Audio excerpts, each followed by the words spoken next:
What's going on YouTube? This is your boy Rain here, and today I am here with an album review of Don Toliver's Octane. Now, we are in 2026. He's dropping this record. It's a big deal that he is dropping this record. It's been, since 2024 since he dropped a record. I honestly think that his last record didn't really buzz as hard as his current record that he has right now. This one definitely got a big buzz off of his ATM single that honestly was a pretty good bop. It got me interested in this album. Now, listening to it, I think that it's a solid 18 tracks. I think that there is some good consistency when it comes down to experimental work. I think that all the features on this record do a really good job at contributing to their album.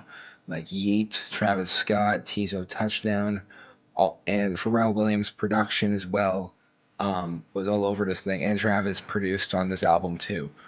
I think that all the touches were great when it came down to the collaborative work.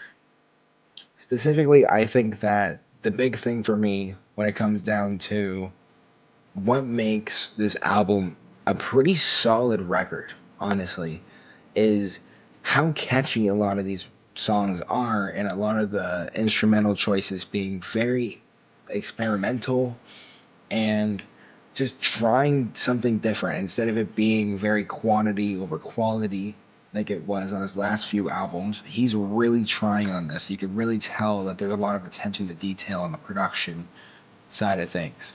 Now, when it comes to his vocal performance, I do think that there are some times that he's very repetitive with his flow choices on some of these songs. Like he's used a lot of flows that he's used in his past on this thing. But I do think the production brings in like a unique twist and flair to the project itself to make it a very unique experience than his other projects. Now, I think the bright sides of this album are mostly in the first half of the project, except for a couple songs in the back end. Like I think, um, in particular, I think the song with Yeet is very, very good. Even though Yeet just does a chorus, which is completely fine with me. But personally, I think that what hits the hardest is when Don Toliver's at his catchiest, when the beat is really, really captivating. And there's a lot of things going on in the production. Like I think he really did a good choice in kind of entering into the Travis Scott realm of experimental trap instead of being more formulaic pop trap. You know what I mean? The formulaic pop trap I think really, really doesn't help his aesthetic because it makes it kind of watered down in his voice.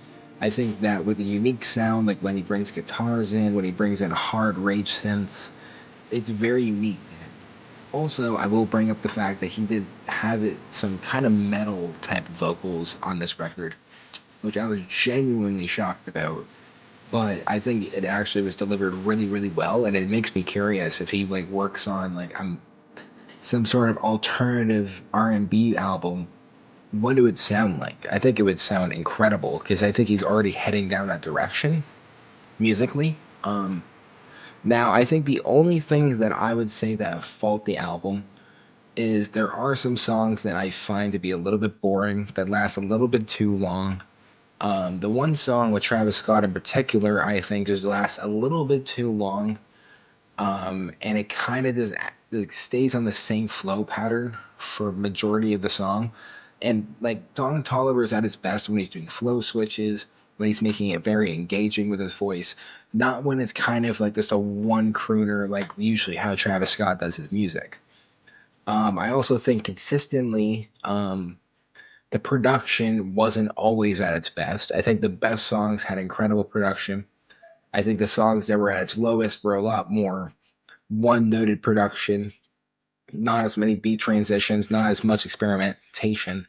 I think the experimental songs were honestly the best songs on the project. While with ASAP Rocky's project, I feel like the ones that were not as experimental were the better songs. So in this case, it's the absolute opposite. That being said, though, I'm gonna probably give this album a 7 out of 10. Honestly, I think it's slightly better than Rocky's because I think Rocky tried too hard to try to say something on that album that it kind of brought it down a little bit for me. For this album, I think it's very focusing on Don Toliver's vocal performance being always excellent, his production being very experimental and really popping with the catchy hooks. And I thought the features were really good on this project. If you guys agree, let me know in the comments below. If you guys enjoyed this video, make sure you guys leave a huge thumbs up. Make sure you guys subscribe to the channel. We're almost at 600 subscribers. I love you guys so much. Have a good old jolly day there, boys. Peace.